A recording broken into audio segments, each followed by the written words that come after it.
Llorar, sufrir, cantar con lágrimas del alma, penar, volar, buscar con la selva quemada, sentir su voz cuando la muerte se ha llevado un tiempo azul de algas que no volverás.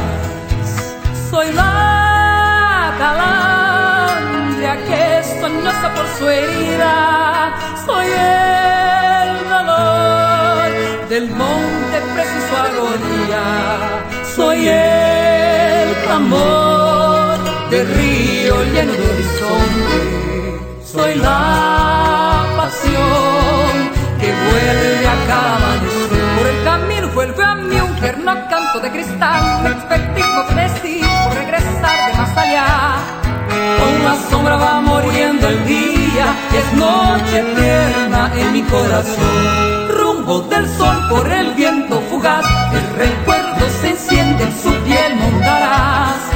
Solo rumos ruedan por mi alma en el desierto de mi soledad.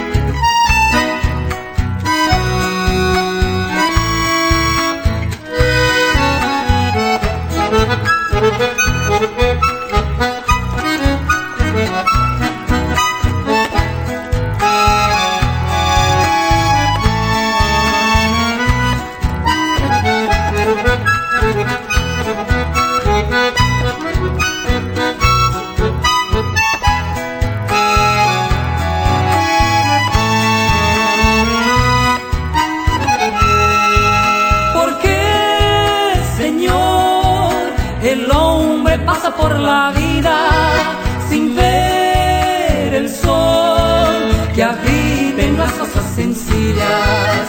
El resplandor del monte vive su alegría, matando el pájaro y su pobre corazón. No quiero ser un árbol muerto en el camino, sin manera ni destino. Ya no tendré jamás el sueño del sufrido, la miel del alma que enrollaba su sabor. Por el camino vuelve a mí un tierno canto de cristal, expectismo frenesí por regresar de más allá.